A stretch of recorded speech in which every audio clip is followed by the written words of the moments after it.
మత్తయి రాసిన సువార్త, మార్కు రాసిన సువార్త 5వ అధ్యాయంలో ఉన్నటువంటి ఒక అంశాన్ని 25 నుంచి మనము 34 వరకు మరి చదువుకొని ధ్యానం చేసుకుందాం. మొట్టమొదటిగా 25వ వచనం చదువుకొని ప్రార్థన చేసుకుని వాక్య భాగంలోనికి మనం ముందుకు వెళ్దామండి. చదువుదామా?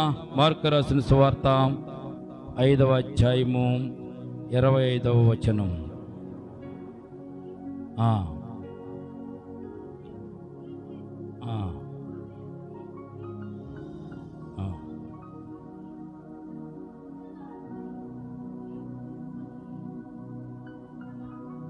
ఎంత మాత్రమును ప్రయోజనము లేక మరింత సంకటపడిన చాలింది. చిన్ని ప్రార్థన చేసుకుందాం. ప్రేమల తండ్రి, కృపగల దేవవందనములనైనా ఎంతవరకు పాటలు ఎందుకు తోడుకున్న దేవా, వాక్య భాగంలో కూడా మీరే మాకు తోడుకొనండి.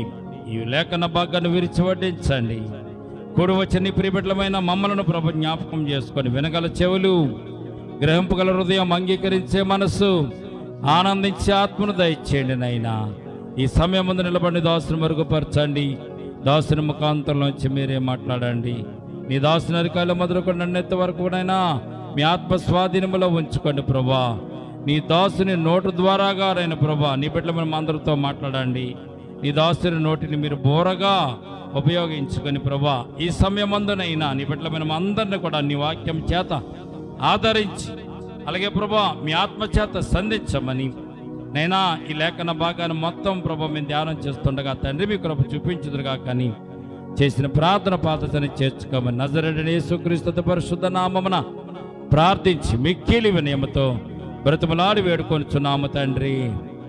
ఆమేన్, ఆమేన్. ప్రియమైన బిడ్డలారా, చదవబడినటువంటి లేఖన భాగంలో మనం జ్ఞాపకం చేసుకున్నట్లయితే 25వ వచనం నుండి 34వ వచనం వరకు మనము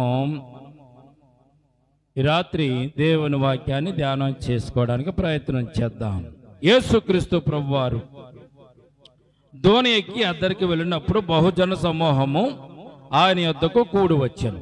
యేసు ప్రభువారు అద్దరికి వెళుతున్నటువంటి సందర్భంలో ఇక్కడ మనము చూడగలుగుతున్నాం. ప్రియమైన బిడ్డలారా, అద్దరికి వెళ్ళేటువంటి సందర్భంలో యేసు ప్రభువారు అనేక మంది జనము ఆయనను వెంబడించినట్లుగా పరిశుద్ధ గ్రంథంలో మనం చూడగలుగుతున్నాం.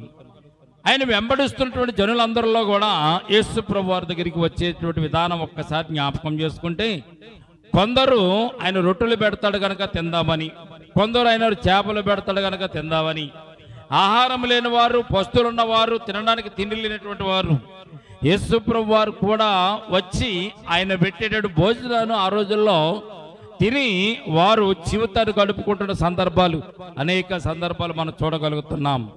కొంతమంది అయితే యేసు ప్రభువారి దగ్గర స్వస్థతలు పొందుకోవడానికి, ఆయన ద్వారాగా వారికి తీర్చలేనటువంటి బాధలు, రోగాలు, వేదనలు తగ్గించుకోవడానికి కొంతమంది వస్తున్నట్టుగా లేఖన భాగాల్లో మనం చూడగలుగుతున్నాం. ప్రియమైన బిడ్డలారా, ఈ రాత్రి యేసు ప్రభువారు అద్దరికి వెళ్తున్నప్పుడు కొంతమంది జనసమూహం ఆయన కూడా బయలుదేరి వచ్చినట్టుగా లేఖన భాగాల్లో మనం చూస్తున్నాము.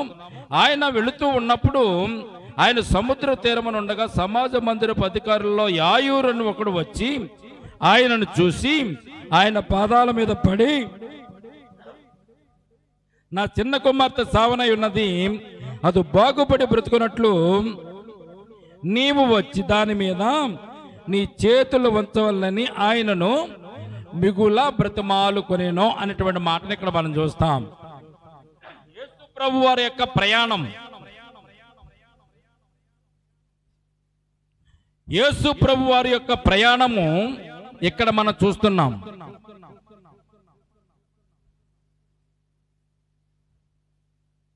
యేసు ప్రభు వారి యొక్క ప్రయాణం మనం ఇక్కడ చూస్తున్నప్పుడు ప్రియదేవుని బిడ్డలారా, ఆ ప్రయాణంలో మనం జ్ఞాపకం చేసుకుంటే అనేక మంది ఆయనతో వస్తున్నట్టుగా, ఆయనతో సంచరిస్తున్నట్టుగా లేఖన భాగాల్లో మనం చూడగలుగుతున్నాం. అయితే ఈ సన్నివేశం ఒక్కసారి మనం జ్ఞాపకం చేసుకుంటే యేసు ప్రభు వారి దగ్గరికి ఒక ఆయన వచ్చినట్టుగా ఇక్కడ మనం చూస్తున్నాం.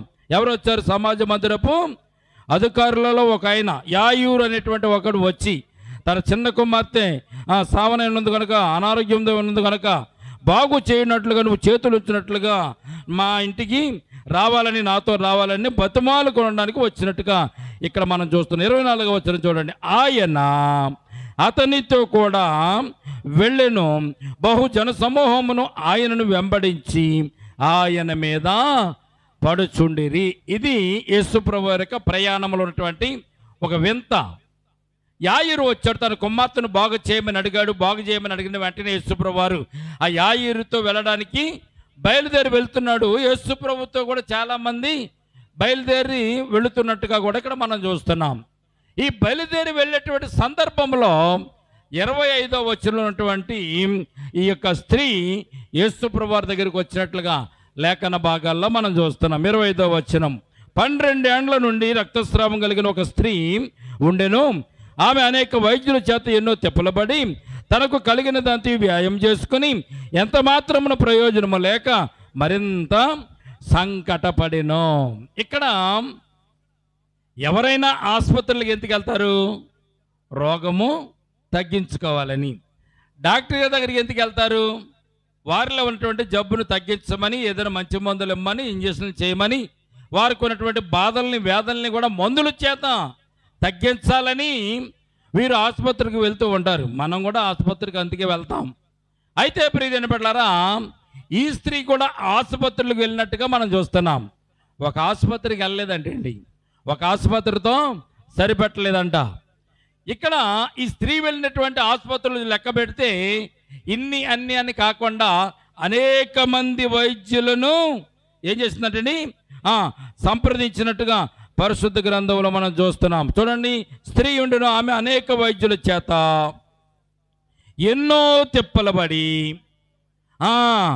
తనకు కలిగినదంతయు వ్యాయామం చేసుకొని ఎంత మాత్రము ప్రయోజనము లేక మరింత సంకటపడింది. చూడండి, వ్యయము అంటే ఖర్చు పెట్టేటటువంటి విషయాన్ని పరిశుద్ధ గ్రంథం వ్యాయం అని ఇక్కడ సంబోధిస్తున్నట్టుగా మనం చూస్తున్నాం. ఈమె అనేక మంది వైద్యులను సంప్రదించింది. జంగారెడ్డిగూడెం దాదాపు ఒక 40-50 ఆసుపత్రులు ఉన్నాయి. జంగారెడ్డిగూడెం కూడా మనకి ఏదన్నా రోగం వచ్చినప్పుడు, అనారోగ్యం వచ్చినప్పుడు, అస్వస్థత కలిగినప్పుడు మనం ఏం చేస్తాం? మొట్టమొదటిగా ఒక ఆసుపత్రికి వెళ్తాం. డాక్టర్ గారు మనం పరీక్షలు చేసి, ఎక్స్రేలు తీసి, స్కానింగ్లు చేసి, డాక్టర్ గారు ఏమేస్తారంటే మందులు రాసి మనకి ఇస్తారు. బాగుంటుంది. ఆ మందులు తీసుకొచ్చి వాడతాం. అమ్మా వారం పోయిన తర్వాత ఈ సీటీ 15 రోజుల వరకే పనిచేస్తుంది, వారం తర్వాత రమ్మని డాక్టర్ గారు చెప్పినప్పుడు ఈ మందులన్నీ వాడేస్తాం. మనకి ఏం తగ్గదు. మరలా వారంలో మరలా వెళ్తాం. మరలా వెళ్ళినప్పుడు డాక్టర్ గారు ఏమంటారు? అమ్మ మరలా ఇంకొక వారం వాడు అంటాడు. మరలా ఇంకొక వారం వాడతాం, తగ్గలేదు. నెల వాడతాం, తగ్గలేదు. 2 నెలలు వాడతాం, తగ్గలేదు. అప్పుడు మనకు డాక్టర్ గారి మీద కొంత అనుమానం వస్తుంది కదా. జబ్బు తగ్గినప్పుడు, డాక్టర్లు ఇచ్చే మందులు పనిచేయనప్పుడు మనకేం కలుగుతుంది? డాక్టర్ మీద అనుమానం వస్తుంది. అనుమానం వచ్చి ఏమంటాం తెలుసా? ఈ డాక్టర్ మంచోడు కాదు, కానీ వేరే డాక్టర్ మనము సంప్రదిద్దాము, వేరే డాక్టర్ దగ్గరికి మనము వెళదాము అనుకొని ఏం చేస్తారంటే డాక్టర్ని మారుస్తారు. రోగం తగ్గినప్పుడు డాక్టర్ని మారుస్తారు. అయితే మొట్టమొదటి డాక్టర్ గారు ఖర్చు పెట్టించిన ఖర్చు మరలా తిరిగి వెనకకు రాదు. మరలా కొత్త డాక్టర్ దగ్గరికి వెళ్ళినప్పుడు కొత్త డాక్టర్ మరలా మొదలు స్కానింగ్లు, ఎక్స్రేలు, బ్లడ్ టెస్టులు అవన్నీ కూడా మరలా కొత్త డాక్టర్ చేపిస్తూ ఉంటాడు.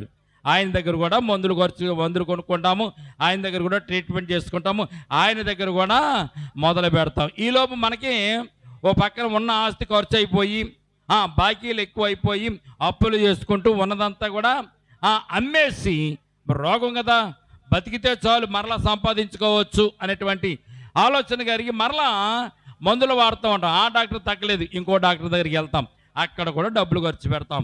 ఆ డాక్టర్ కూడా సరిపోలేదు, ఇంకో డాక్టర్ దగ్గరికి వెళ్తాం, అక్కడ కూడా డబ్బులు ఖర్చు పెడతాం. జంగారెడ్డిగూడెం మంచిది కదండి, రాజమండ్రి వెళ్ళిపోదాం. జంగారెడ్డిగూడెం మంచిది కాదు, రాజమండ్రి వెళ్ళిపోదాం. రాజమండ్రి వెళ్ళి రాజమండ్రిలో ట్రీట్మెంట్ చేసుకుందాం. రాజమండ్రిలో కూడా తగ్గలే. విజయవాడ వెళ్తాం, విజయవాడలో తగ్గలే. హైదరాబాద్ వెళ్తాం, హైదరాబాద్లో తగ్గలే. ఇంకెక్కడ ఏ మంచి ఆసుపత్రులు ఉన్నాయో ఆసుపత్రుల దగ్గరికి వెళ్ళి మనం బాగు చేయాలని, బాగు చేయించుకోవాలని, స్వస్థత పడాలని ఆశతో, కోరికతో అలాగా తిరుగుతూ మనము డబ్బులు ఖర్చు పెట్టుకుంటూ వెళ్తూ ఉంటాం. ఇది సర్వసాధారణమైన విషయం. ఈ స్త్రీ ఎంతమంది దగ్గరికి వెళ్ళిందంటే వైద్యుల దగ్గరికి, ఆ ఊరిలో ఉన్నటువంటి వారు, ఆ చుట్టుపక్కల ఉన్నటువంటి ఊరిలో ఉన్నటువంటి వారు, ఇంకా దూర ప్రాంతంలో ఉన్నటువంటి డాక్టర్లు అందరూ కూడా, వైద్యులందరూ కూడా అందరి దగ్గరికి వెళ్ళింది. అందరి దగ్గర కూడా సంప్రదించింది. అందరూ మందులు ఇచ్చారు, కానీ ఆ మందుల వల్ల ఈమెకున్నటువంటి రోగము నయము కాలేదు. సరికదా ఏమైందంటే అండి, తెప్పలు పడినట్టుగా ఇక్కడ మనం చూస్తున్నాం. రెండో మాట అంటే ప్రయోజనము లెక్క, ఎంత మాత్రమున ప్రయోజనము లెక్క మరింత సంకటపడేనో అంటే అర్థం ఏంటో తెలుసండి, మరింత రోగం ముదిరిపోయింది. చూడండి, డాక్టర్ మంచోడు కాబట్టి వేసిన మందులు మంచి కాకపోతే మందులు వేసుకుంటూ మందులు వేసుకుంటూ వెళ్ళిపోతుంటే రోగం ఒకటి అయ్యి మందు ఒకటి అయింది అనుకోండి, ఏం చేస్తుంది అది? రోగం ఇక్కడ ముదిరిపోతూ ఉంటుంది. ఈ రోగం ముదిరిందే కానీ రోగం తగ్గలే. రోగం ముదిరింది, డబ్బులన్నీ ఖాళీ అయిపోయినాయి. రోగం ముదిరింది, ఆస్తి అంతా కరిగిపోయింది. రోగం ముదిరింది, మనశ్శాంతి లేకుండా పోయింది. ఎంత డబ్బు ఖర్చు పెట్టినా కానీ ప్రయోజనం లేకుండా పోయినట్టుగా ఈ స్త్రీ జీవితంలో ఈ కార్యము జరిగినట్లుగా లేఖనం భాగం మనకు తెలియజేస్తుంది. 27వ వచనం చూడండి. 27వ వచనం చూడండి ఒకసారి. ఆమె ఇన్ని బాధలు పడి, ఇన్ని కష్టాలు పడి, మందులు వేసుకుని డాక్టర్లు సంప్రదించి ఎక్కడికి వెళ్ళినా స్వస్థత పడినప్పుడు ఒక అమ్మ చెప్పిందంట, అమ్మా ఎంతకమ్మా డబ్బులు ఖర్చు పెట్టి తిరుగుతావు, ఎంతకమ్మా అన్ని ఊర్లు తిరుగుతావు, ఎంతకమ్మా అంతమంది డాక్టర్ దగ్గరికి వెళ్తానవో, ఒక్కసారి యేసయ్య దగ్గరికి వెళ్ళు. యేసయ్య దగ్గరికి వెళ్తే యేసయ్య నిన్ను స్వస్థపరుస్తాడు అని ఒక సహోదరి సాక్ష్యం చెప్పింది. దేవునికి స్తోత్రం కలుగునుగాక. ఏమందంటే ఆమె యేసుని గురించి విన్నది. ఎవరు చెప్పారు వినటానికి? యేసు ప్రభువు వచ్చి చెప్పరుగా. ఎవరు చెప్పాలి? నీవు నేను వెళ్ళి చెప్పాలి. పక్కింటి వాళ్ళకి మనమే చెప్పాలి, స్నేహితులకు మనమే చెప్పాలి, బంధువులకు మనమే చెప్పాలి. యేసు ప్రభువు వారి గురించి స్వస్థత చేస్తాడు అనేటువంటి సాక్ష్యాన్ని మనము ఇతరులకు మనం చెప్పాలి. ప్రియజనబడ్లారా, చెప్పాలి. చెప్తే వింటే వింటారు, వినకపోతే మానేస్తారు. ఒకవేళ ఎప్పుడైనా కష్టం వచ్చినప్పుడు, బాధ వచ్చినప్పుడు, ఒక ఆవిడ నాతో చెప్పిందండి, యేసుప్రభు వారు స్వస్థపరుస్తారని, యేసుప్రభు వారు బాగు చేస్తారని, యేసుప్రభు వారు విడుదల ఇస్తారని ఒక ఆవిడ నాతో చెప్పింది. ఇంతమంది డాక్టర్ల దగ్గరికి వెళ్ళాను, ఇంతమంది వైద్యులను సంప్రదించాను, ఇంత రీతిగా నేను బాధపడ్డాను కదా, డబ్బులు కూడా ఖర్చు పెట్టాను కదా. యేసయ్య దగ్గరికి వెళ్తే డబ్బులు అక్కర్లేదంట, యేసయ్య దగ్గరికి వెళ్తే ఆస్తుపాస్తులు అక్కర్లేదంట, యేసయ్య దగ్గరికి వెళ్తే ₹1 ఇటు చూడండి అమ్మా, ఏం చూస్తారట వెనక్కే. యేసుప్రభు వారి దగ్గరికి వెళ్తే ₹1 కూడా ఖర్చు పెట్టక్కర్లేదంట.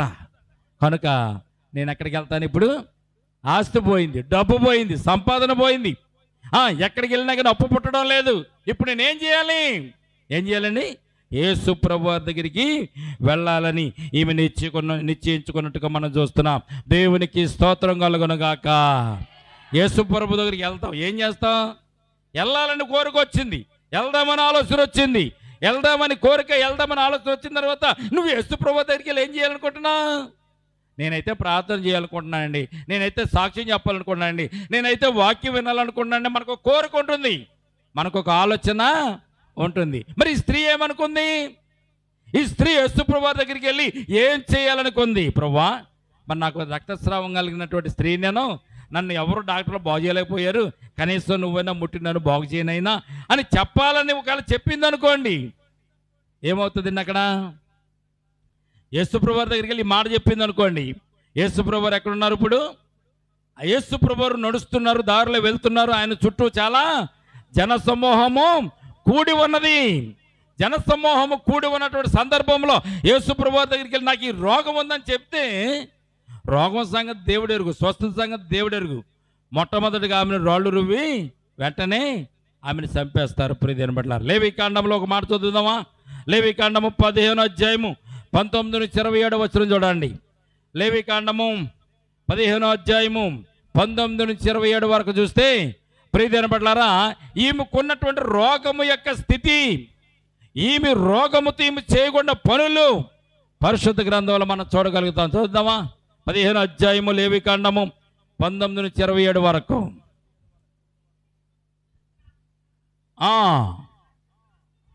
రక్తస్రావమైన ఎడల ఆమె 7 దినములు కడగా ఉండాలి.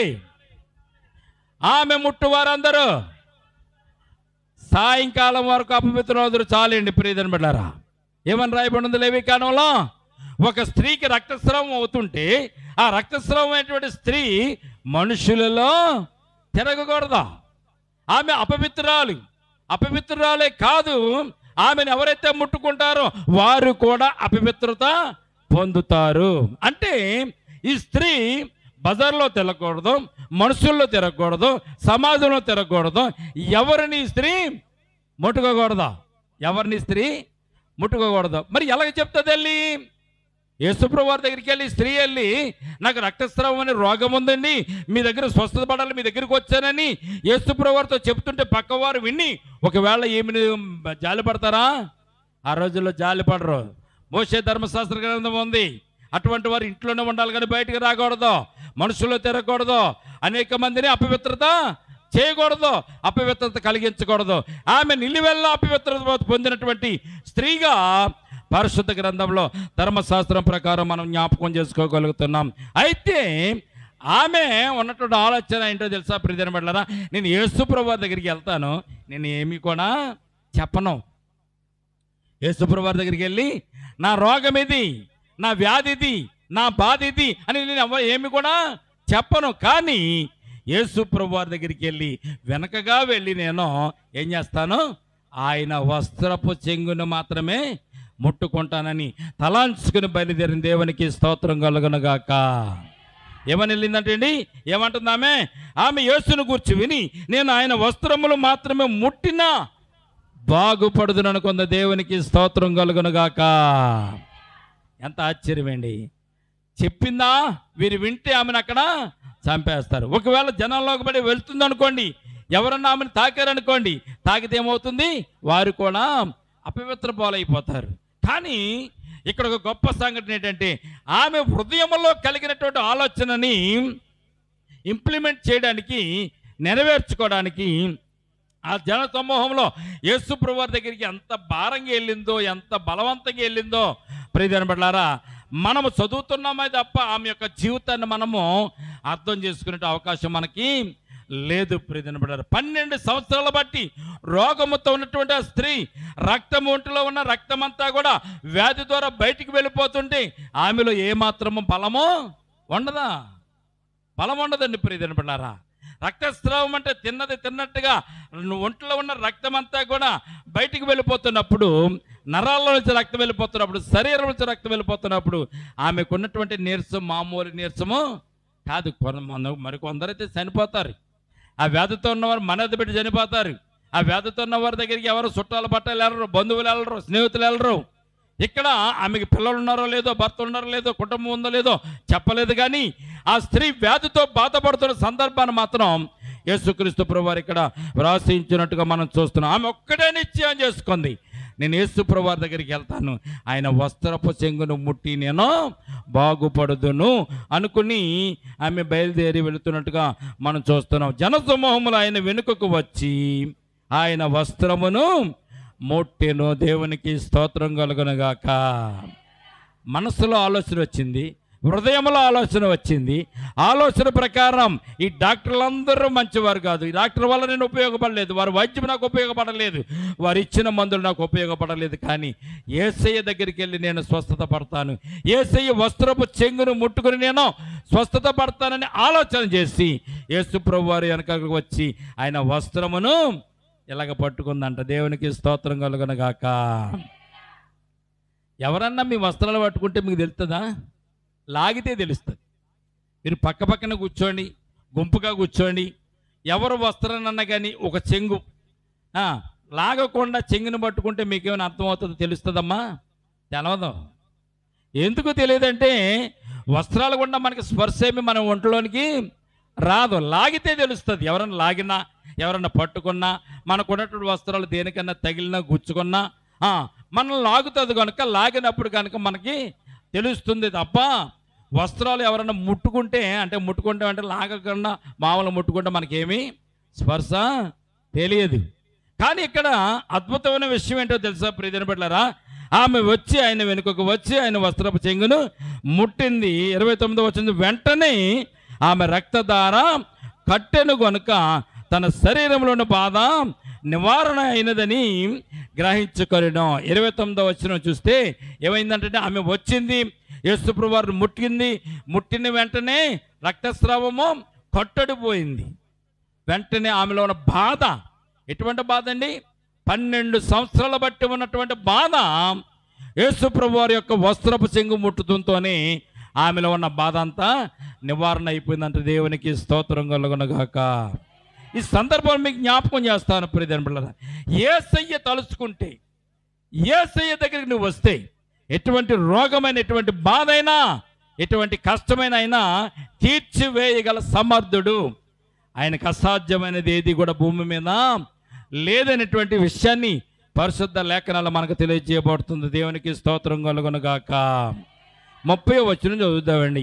30వ వచనం చదివితే మనకి చాలా అర్థమయ్యేటువంటి విషయాలు, ఒక్కసారి మనం మైండ్ బ్లాక్ అయ్యేటువంటి విషయాన్ని ఇక్కడ మనం చూస్తాం. 30వ వచనం చదువుతామా?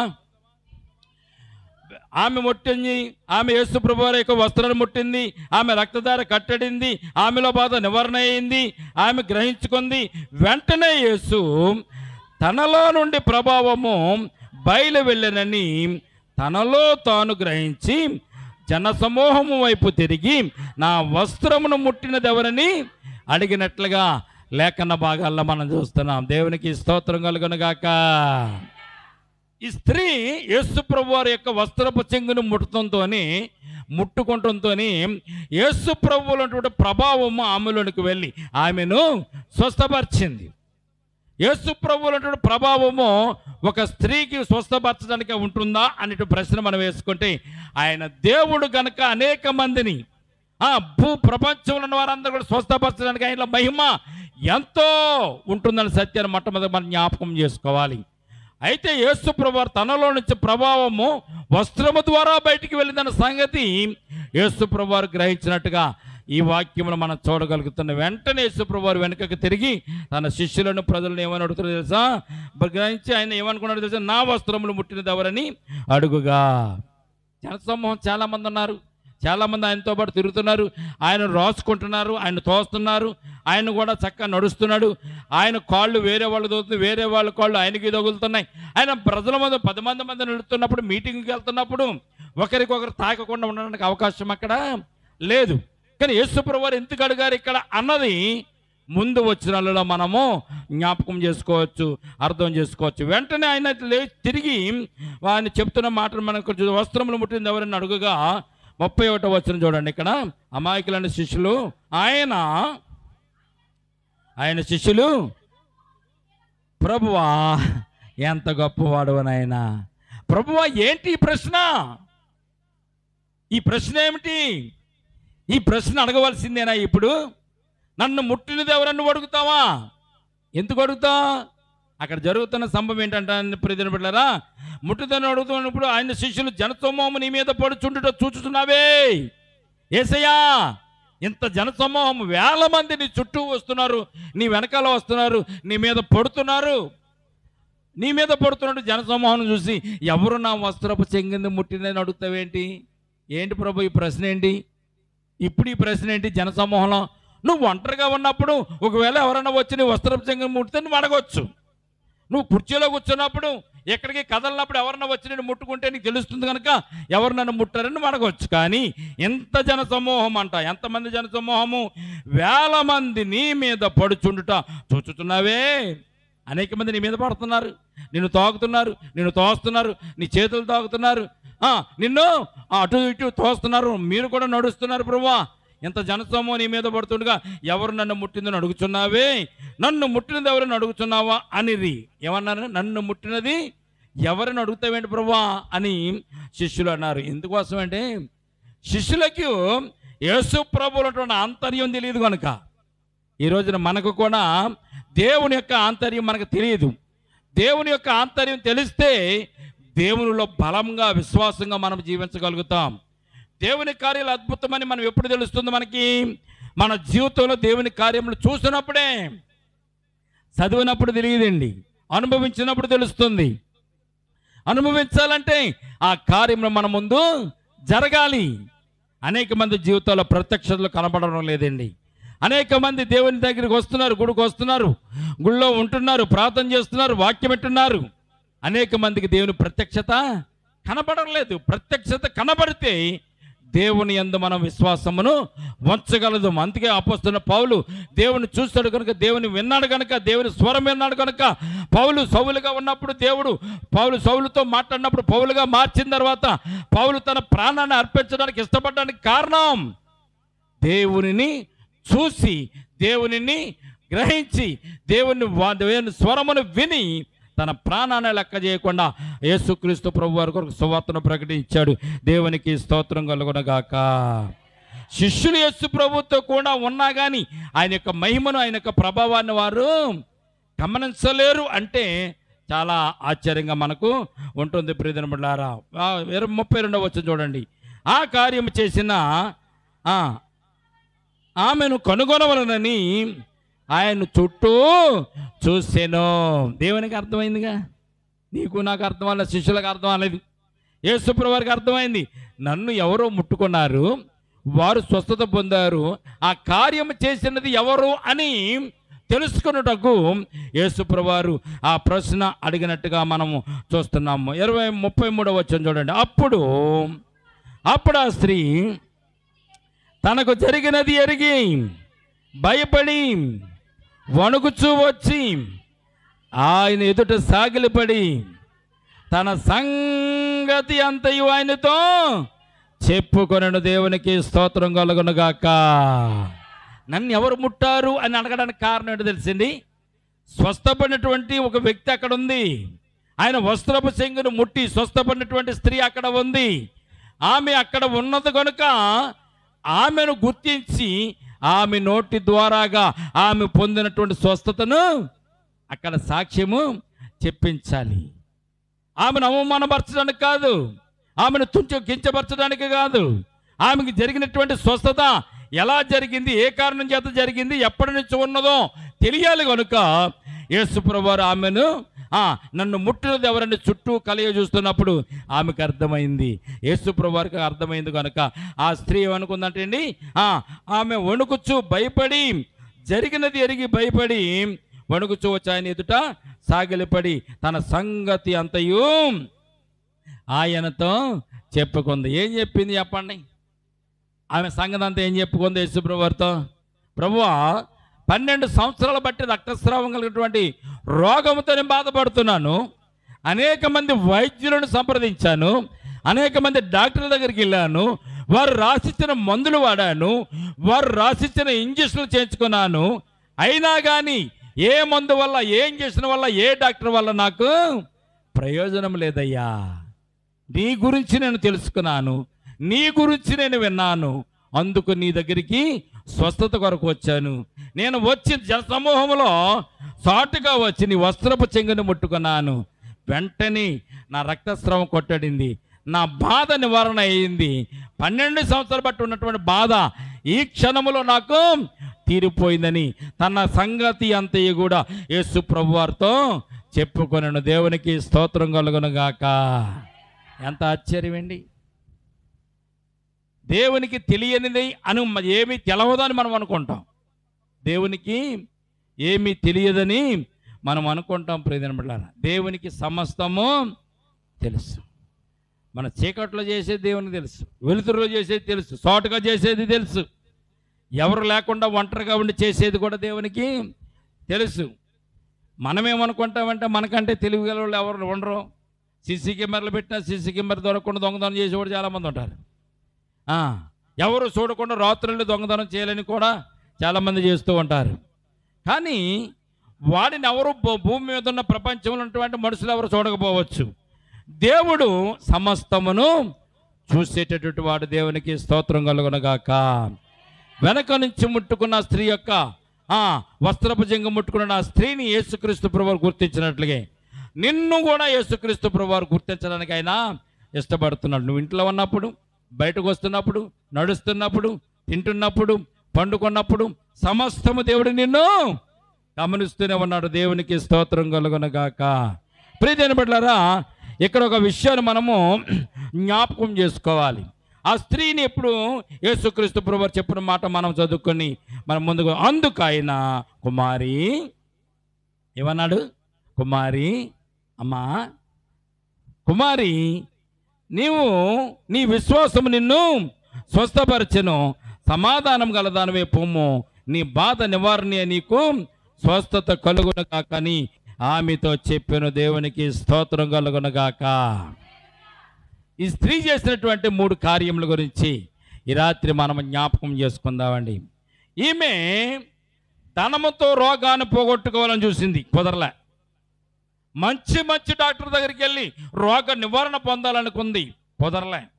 అయితే ఈ స్త్రీ ఏం చేసింది? యేసు ప్రభువారి దగ్గరికి వచ్చి యేసు ప్రభువారి వస్త్రపు చెంగును ముట్టినట్టుగా మనం చూస్తున్నాం. స్వస్థత కలుగుటకు కావాల్సినవి ఏంటో తెలుసండి. మొట్టమొదటిగా ఈ స్త్రీ డాక్టర్ నమ్మి వెళ్ళింది, డాక్టర్ వాళ్ళ ఉపకారం పొందలేదు కనుక యేసయ్య మీద విశ్వాసం ఉంచింది. దేవునికి స్తోత్రం కలుగునగాక. ఈ రోజున దేవుని మీద విశ్వాసం ఉంచగలిగితే, యేసయ్య మీద విశ్వాసం ఉంచగలిగితే, యేసయ్య నాకు అన్ని కార్యములకు ఆపద బాంధవులాగా నన్ను ఆదుకుంటాడని నువ్వు నమ్మగలిగితే, అనేకమైన విషయాలలో నాకు దేవుడు సహాయం చేస్తాడని కనుక నువ్వు విశ్వసించగలిగితే, ప్రియదేని బిడ్డలారా, నీ జీవితంలో గొప్ప కార్యాలు దేవుడు చేయడానికి అని ఇష్టపడుతున్నాడు. అబ్రహాము దేవుని నమ్మెను, అది అతనికి నీతిగా ఎంచబడిన వాక్యం మనకు తెలియజేయబడుతుంది. దేవునికి స్తోత్రం కలుగునుగాక. అబ్రహాము దేవుని నమ్మాడంతే. ఏ రీతిగా నమ్మాడండి? విశ్వాసం అంటే ఎలా ఉంటుందో తెలుసా? నిరీక్షణ లేనటువంటి సందర్భంలో రాయబడింది. నిరీక్షణ లేనప్పుడు ఎదురుగా ఏమీ మనకు కనపడదు, కనపడినప్పుడు నమ్మేదే విశ్వాసం అంటండి. ఈ రోజున యేసు ప్రభువారు మనకు కనబడతలేదు, పునరుద్ధానం మనకు కనబడతలేదు, పరలోక రాజ్యం మనకు కనబడతలేదు.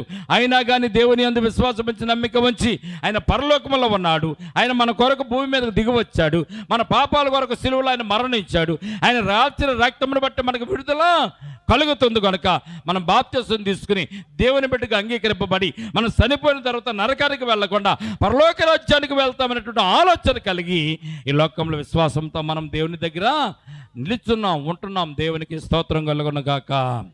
నిరీక్షణ లేనప్పుడు, మనకి ఏది కనపడినప్పుడు నమ్మడమే విశ్వాసం. ప్రియమైన చిన్న బిడ్డల మీద ఏం చెప్పండి, అమ్మ నాకు అది కొంటావా అని అడుగుతారు చిన్నపిల్లలు. మీరేమంటారు? కొంటానైనా అంటారు. అన్న తర్వాత మర్చిపోతాడు. వాడికి నమ్మకం ఏంటంటే, మా అమ్మతో చెప్పాను, మా నాన్నతో చెప్పాను, నాకు ఎప్పుడైనా కొనిపెడతారు. వారు పిల్లలతో మాట్లాడుకుంటున్నప్పుడు ఏం చెప్తారు తెలుసా? నేను మా అమ్మని అడిగాను, కొంటానంది. మా డాడీని అడిగాను, నాకు కొంటానన్నాడు. రేపో మాపో వారు నాకు కొంటారు, వారు నాకు తీసుకుని ఇస్తారు, నేను నీకు చూపిస్తానే అని ఇంటి దగ్గర చుట్టాలతో, పట్టాలతో, స్నేహితులతో, బంధువులతో ఆడుకుంటున్నప్పుడు చిన్నపిల్లలు చెప్తాడు. వారు నమ్ముతారు. అది పెద్దవాళ్ళం అయితే మనం నమ్ముదామా? మనకు అసలు నమ్మకం ఉండదు. ఎవరైనా ఏదో చెప్పినా కానీ మనం నమ్మం. కనుక నమ్మకం అనేది చాలా ప్రాముఖ్యమైన విషయం. ఈ స్త్రీ జీవితంలో ఆమె విశ్వసించినట్టుగా, యేసుక్రీస్తు ప్రభువు విశ్వసించినట్టుగా మనం చూస్తాం. విశ్వసించింది కనుకనే యేసు ప్రభువు దగ్గరికి వచ్చింది. విశ్వసించింది కనుకనే యేసు ప్రభు వస్త్రం సంగిని ముట్టుకోవాలని ఆశపడింది. విశ్వసించింది కనుకనే అక్కడ క్లౌడ్ అని, అక్కడ జనసందోహం ఉన్నప్పటికీ యేసు ప్రభువుని చూడడానికి, పట్టుకోవడానికి, దగ్గరికి వెళ్ళడానికి అవకాశం లేనప్పటికీ కూడా విశ్వాసంతో కాళ్ళ మధ్యలోంచి కిందకి వంగుంటూ యేసుప్రభు వారి దగ్గరికి వచ్చినట్టుగా మనం చూస్తున్నాం. వచ్చింది యేసుప్రభు వారు వస్త్రపు చెంగున ఆమె ముట్టుకుంది. కారణం, ఆమెలో మొట్టమొదటిగా విశ్వాసం ఉంది. రెండవది, ఆమెలో ధైర్యం కూడా చాలా ఎక్కువగానే ఉంది. చాలామందికి విశ్వాసం ఉంటుంది కానీ ధైర్యం ఉండదు. విశ్వాసం ఉంటుంది, ధైర్యం ఉండదు, ధైర్యం చేయరు. ఈ స్త్రీ ధైర్యం చేసింది. ఎటువంటి ధైర్యం చేసింది తెలుసండి?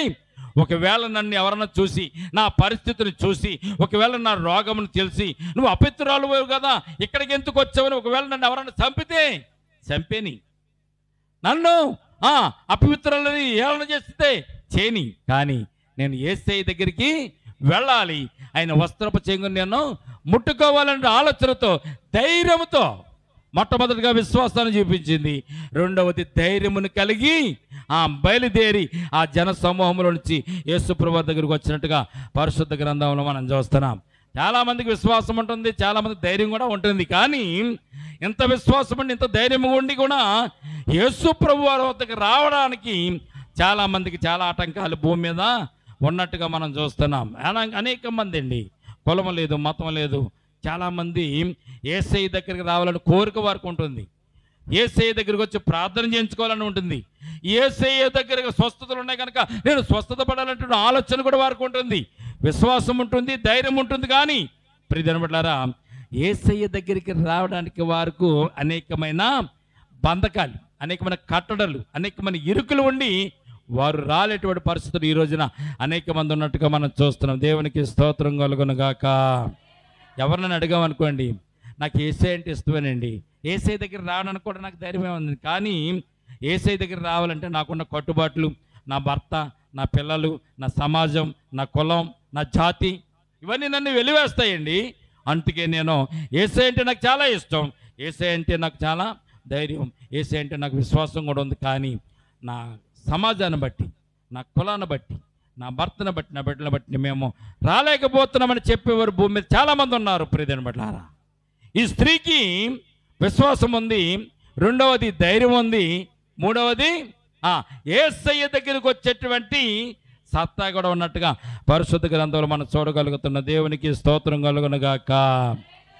ఎవరైతే వారికి ఉన్నటువంటి ఇబ్బందులు బట్టి, ఇరుకులు బట్టి యేసయ్య దగ్గరికి వచ్చి విశ్వాసంతో అలాగే ధైర్యంతో యేసయ్య దగ్గరికి వచ్చి ఉంటారో, ఉండిన వారిని, వచ్చిన వారిని ఆయన స్వస్థపరిచి విజయమనివ్వగలిగినటువంటి గొప్ప దేవుడు మన యేసుక్రీస్తు ప్రభువుల సత్యాన్ని పరిశుద్ధ గ్రంథం మనకు తెలియజేయబడుతుంది.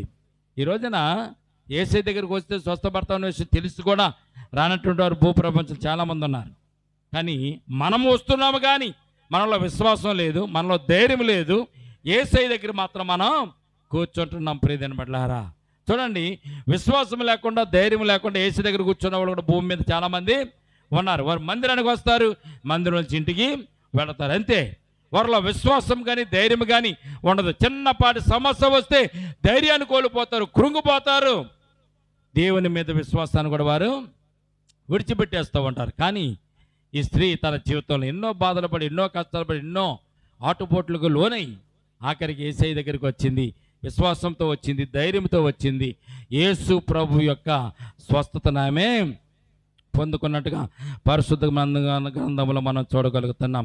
యేసయ్య ఎక్కడికి బయలుదేరాడు? సమాజ మందిరపు యాయీరు ఇంటికి వెళ్ళడానికి కదా బయలుదేరాడు. ఆయన యాయీరు ఇంటికి వెళ్ళడానికి బయలుదేరినప్పుడే కదా ఈ సంఘటన జరిగింది.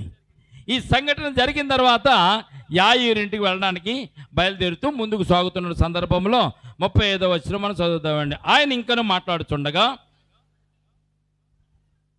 సమాజ మందిరపు అధికారి ఇంటి నుండి కొందరు వచ్చి, నువ్వు కుమార్తె చనిపోయినది, నీవిక బోధకుని ఎంత మాత్రం శ్రమ పెట్టవద్దు అనిరి. సమాజ మందిరపు అధికారి యేసు ప్రభుతో నడుస్తున్నాడు. యేసు ప్రభుతో ఇంటికి సమాజ మందిరపు యాయీరు ఇంటికి వెళ్తున్న సందర్భంలో ఈ స్త్రీ వచ్చింది, ముట్టుకుంది, యేసు ప్రభు వారి దగ్గర స్వస్థత పొందింది. ఆయన మరలా ఇంకా నడుస్తూనే ఉన్నారు యేసుక్రీస్తు ప్రభు వారు. అంతలోకి సమాజ మందిరపు అధికారి ఇంటి దగ్గర నుంచి కొందరు వచ్చి ఏమన్నారు తెలుసా? అయ్యా, యేసు ప్రభు వస్తే స్వస్థపడతాడు అనుకున్నావు కదా, నీ కుమార్తె బాగవుతుంది అనుకున్నావు కదా, కానీ నీ కుమార్తె చనిపోయిందని ఏం కొబ్బరి అంటారు దాన్ని? సావు కొబ్బరి చల్లగా తీసుకొచ్చి యాయీరుతో చెబుతున్నట్టుగా మనం చూస్తున్నాం. ప్రియమైన బిడ్డలారా, ఇక్కడ జ్ఞాపకం చేసుకుని, నీ కుమార్తె చనిపోయినదని నీవిక బోధకుని ఎందుకు శ్రమ పెట్టుదు అని వచ్చిన వారు చెప్పడం యేసుప్రభు వారు 36వ వచనంలో యేసుప్రభు వారు ఏమన్నారో తెలుసండి? యేసు వారు చెప్పిన మాట లక్ష్య పెట్టక భయపడకము, నమ్మిక మాత్రం ఉంచమని సమాజ మందిరపు అధికారితో చెప్పినట్టుగా మనం చూస్తున్నాం. దేవునికి స్తోత్రం కలుగునుగాక. భయపడకూడదు అంటే ధైర్యం కలిగి ఉండాలి. నమ్మిక మాత్రం ఉంచమంటే విశ్వాసం కలిగి ఉండాలి.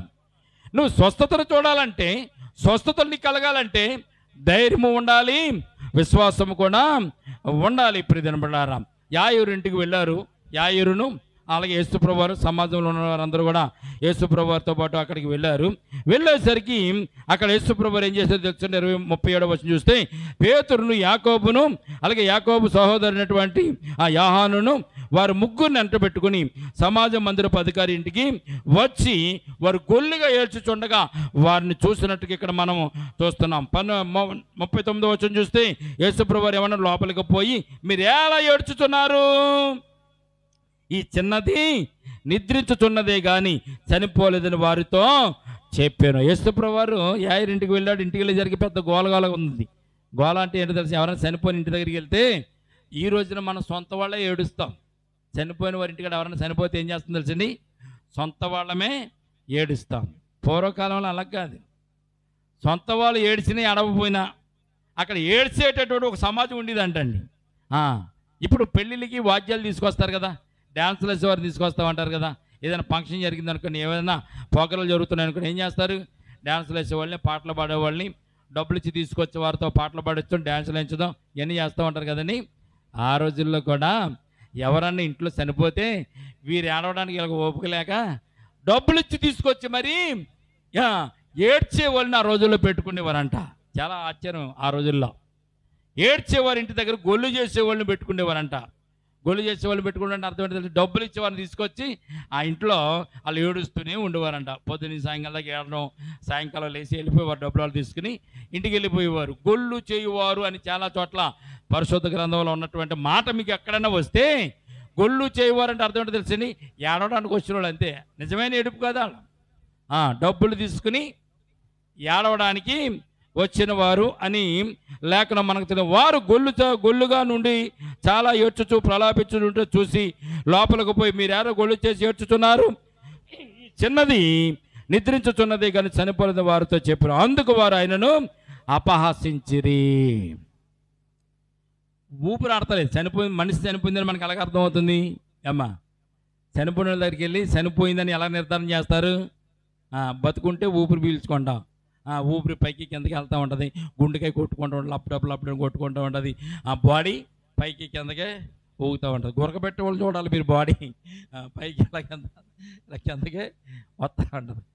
మనిషి బ్రతుకున్నాడు అని చెప్పడానికి ఊపిరి లోపలికి వెళ్తూ ఉంటుంది, ఊపిరి బయటికి వస్తూ ఉంటుంది. చచ్చిపోవడం లేదని చూడడానికి ఏం చేస్తారు? వేలిని ముక్కు దగ్గర ఎలా పెడతారు, గుండె దగ్గర చెవి ఎలా పెడతారు. రెండవది ఏంటంటే చెయ్యలా పైకి ఎత్తాం అనుకోండి, కర్రలాగా ఉంటుంది అంతే. బ్రతుకున్న వాళ్ళు శరీరం ఎలా ఉంటుందంటే ఆ స్పాంజీలాగా అటు ఇటు మెరుగు తిరుగుతాడు. చచ్చిపోయిన వాళ్ళు శరీరము బిగుసిపోద్ది. అంటే అలాగే ఉంటారు. నోరు మూతే నోరులా ఉంటారు, పళ్ళు బిగ్గబెట్టేస్తారు, పళ్ళు ఎడదీయడానికి కుదరదు. చచ్చిపోయారని కన్ఫర్మ్ చేసేస్తారు వీళ్ళందరూ. నా స్త్రీ యాయిరు కుమార్తె చనిపోయిందని కన్ఫర్మ్ చేసి ఆడవడం మొదలు పెట్టేశారు.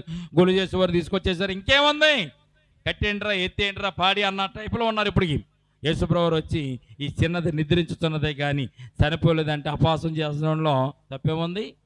కానీ దేవునికి తెలుసు ఆ చిన్నది చనిపోయిందో బ్రతికుందో. లాజరు చనిపోయినప్పుడు సమాధిలో పెట్టినప్పుడు 4 రోజుల తర్వాత వెళ్ళారు యేసుప్రభు వారు. వెళ్ళిన తర్వాత సమాధిలో పెట్టినటువంటి చూడడానికి రాయి తొలగించండి అని యేసుప్రభు వారు అంటే, మార్తా మరియులు అక్కడ ఉన్న జనసమూహం అంతా కూడా ఏమన్నా తెలుసా? ప్రభువా చనిపోయి 4 దినాలు అయింది, శరీరము కంపు కొడుతూ ఉంటుంది అని చెప్పినప్పుడు కూడా యేసుప్రభు వారు ఏమన్నారు?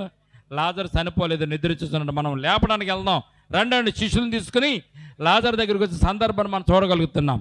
ఈ స్త్రీ విషయంలో కూడా ఇక్కడ మనం చూస్తే ఈ చిన్నది నిద్రించుతున్నదే కానీ చనిపోలేదు అని చెప్పి 40 వచ్చిన. అందుకు వారు ఆయనను అయితే ఆయన వారిని అందరిని బయటకు పంపివేసి ఆ చిన్నదాని తల్లిదండ్రులను తనతో ఉన్నవారిని వెంట పెట్టుకుని ఆ చిన్నది పరుండి ఉండిన గదిలోనికి వెళ్ళి ఆ చిన్నదాన్ని చెయ్యి పట్టి తల్లి తాకుమి అని ఆమెతో చెప్పాను. దేవునికి స్తోత్రం కలుగునగాక.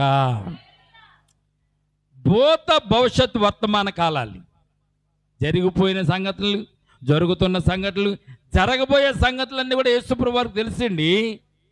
ఆయన దేవుని కుమారుడు, ఆయనకి తెలవందంటూ ఏమి లేదు భూమి మీద. మనం అనుకోవచ్చు ఆయనకి ఏం తెలుసు అని. ప్రియమైన బిడ్డలారా, నీకే తెలియదు కానీ ఆయనకి అన్నీ తెలుసు.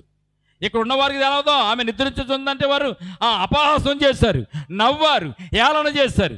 యేసుప్రభు మీరందరూ బయటికి వెళ్ళిపోయిన తర్వాత వద్దురు కానీ అని చెప్పి వారందరూ బయటకు తీసుకెళ్ళిపోయి ఆ చిన్నదాని తండ్రిని యాయిరును, చిన్నదాని తల్లిని ఇక్కడ మనం పేతురును, ఇలా 3 శిష్యులను, ఇద్దరు యాకోబును, పేతురును, అలాగే యోహానును తీసుకుని లోపలికి వెళ్ళి యేసుప్రభు ఆ చిన్నదాన్ని పడున్న గదిలోకి వెళ్ళి ఆమె చేయబట్టుకుని తల్లితో కుమి అని ఒక మాట చెప్పారు. దేవునికి స్తోత్రం కలుగునుగాక.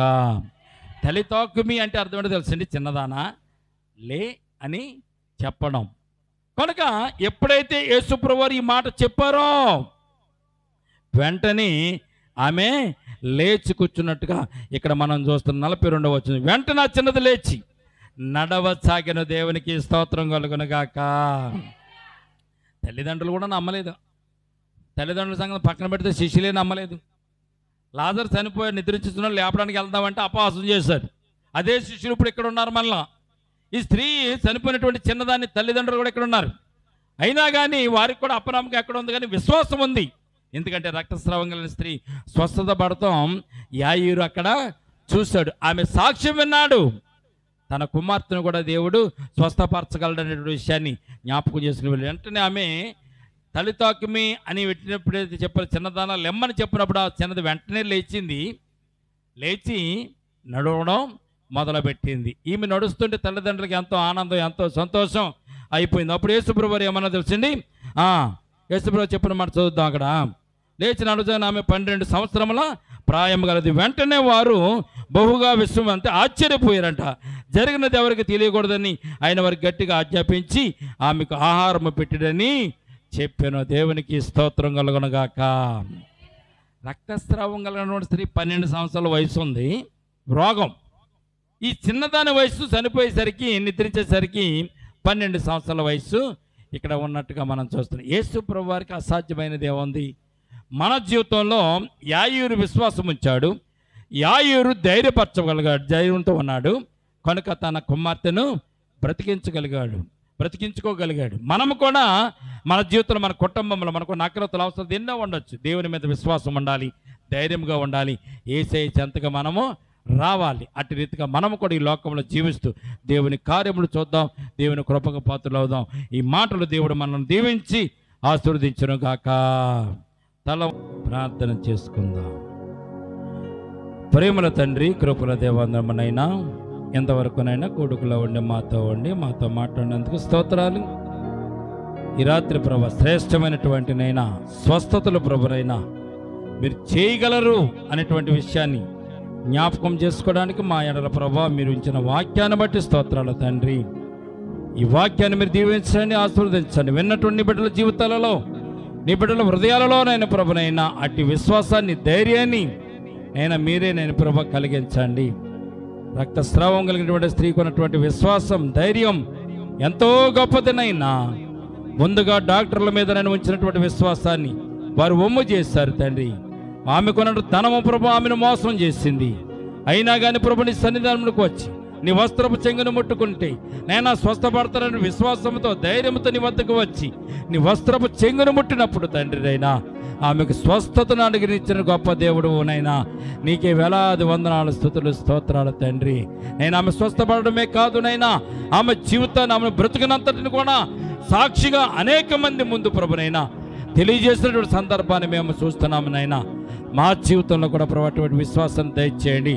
ధైర్యంగా నిన్ను ప్రభు ప్రకటించడానికి, నీ సాక్షిగా ఉండడానికినైనా నీ కృప మాకు దయచేయమని ప్రార్థన చేస్తున్నాం తండ్రి. అటు రీతిగా యాయరుని బట్టి ప్రార్థిస్తున్నాం. యాయరు జీవితంలో చేసిన అద్భుతాన్ని బట్టి ప్రార్థిస్తున్నాం. ఆ యాయరు కొన్నటువంటి విశ్వాసాన్ని బట్టి ప్రార్థిస్తున్నాం, ధైర్యాన్ని బట్టి ప్రార్థిస్తున్నాం తండ్రి. అట్టి ధైర్యము, అటువంటి నేను ప్రభా విశ్వాసాన్ని బట్టి మరి మాకు కూడా దయచేయండి ప్రభా. తనకున్నటువంటి నేను విశ్వాసమును బట్టి తన కుమార్తెను ప్రభునైనా మీరు రక్షించారు, బ్రతికించారు తండ్రి. నైనా చనిపోయినటువంటి నేను ప్రభు ఆ చిన్నదాన్ని నేను ప్రభునైనా మీరు బ్రతికించి తల్లిదండ్రులకు సజీవముగా మీరు ఇచ్చినందుకు వేలాది వందనాలు, స్తుతులు, స్తోత్రాలు తండ్రి. ఈ రాత్రి నేను ప్రభు అద్భుతమైన కార్యాలు చేయగల గొప్ప దేవుడు నువ్వేనని, ఎటువంటి రోగమైన, దీర్ఘకాలిక రోగమైన స్వస్థపరచగలిగిన దేవుడు నీవేని సత్యాన్ని తెలిపినందుకు స్తోత్రాలనైనా. చనిపోయినా నేను బ్రతికించగలను, నేనే పునరుద్ధానమును జీవమునని తెలియజేసిన దేవుడునైనా, నీలోనే పునరుద్ధానం ఉంది, నీలోనే జీవం ఉందని తెలియజేయడానికి నైనా యాయీరు కుమార్తెను బ్రతికించిన గొప్ప దేవుడు తండ్రి. ఈ రాత్రి ప్రభు నిబిడలమైన మాకు విశ్వాసాన్ని దయచేయండి, నమ్మికను దయచేయండి. నీలో ధైర్యముగా, బలముగా, విశ్వాసముగా మేము జీవించడానికి నేను కృప చూపించండి. మాకు నకరతలు తీర్చడానికి గొప్ప దేవుడు నీవి, మా అవసరతలు తీర్చడానికి గొప్ప దేవుడు నీవి, మాకు కొన్నటువంటి ఇరుకులను చెప్పి తప్పించడానికి కూడా గొప్ప దేవుడు నీవి. అటు విశ్వాసాన్ని, నమ్మికను మేము కూడా కలిగి ముందుకెళ్ళడానికి కృప చూపించమని కూడి వచ్చిన బిడ్డలందరూ కూడా జ్ఞాపకం చేసుకోండి. మీ ఆత్మచేత వారిని సంధించండి. రానటువంటి బిడ్డలు కూడా ప్రార్థిస్తున్నాం, ఎందుకైతే రాలేకపోయారో మరొక సమయం నీ సన్నిధానం వారు కూడా గడపడానికి, నీ సన్నిధానం నిలబడడానికి కృప చూపించండి. ఈ రాత్రి అంతా నీ బిడ్డల చుట్టూ మీ కంచి వేడి కాపుదలు దయచేయండి. నీ బిడ్డల ఇంటికి వెళ్ళి చుండగని సన్నిధాన ఆశీర్వాదం వారి గృహాలలో ఉంచండి తండ్రి. రేపటి దినమున పునరుద్ధాన పండుగలో మరొక్కసారి మేమందరూ కూడా కూడుకొని నేను మిమ్మల్ని స్తుతించి మిమ్మల్ని కనపరచే భాగ్యం మాకు దయచేదురుగా. కానీ చేసినటువంటి ప్రార్థన పాదజాన్ని చేర్చుకొని నీ బిడ్డలందరినీ కూడా ఒక్కసారి ప్రభు నేను దర్శించమని దక్షిణాస్తం చాచి దీవించమని నజరుడైన యేసుక్రీస్తు పరిశుద్ధ నామమున ప్రార్థించి మిక్కిలి వినయముతో బ్రతిమలాడి వేడుకొనుచున్నాము తండ్రి. ఆమేన్. మన తండ్రి అయిన దేవుని ప్రేమయు కుమారుడైన యేసుక్రీస్తు కృపయు పరిశుద్ధాత్మని సహవాసం ఇప్పుడు ఎల్లప్పుడూ ప్రభోత్స పర్యంతము సంగమునకును మనకును సదాకాలము తోడు నిలగుండునుగాక. ఆమేన్. అందరూ చెప్దామా? యేసు రక్తమే చేయం, ప్రవేశు రక్తమే చేయం, యేసు నామమున సంపూర్ణ విజయం కలుగునుగాక. ఆమేన్, ఆమేన్, ఆమేన్.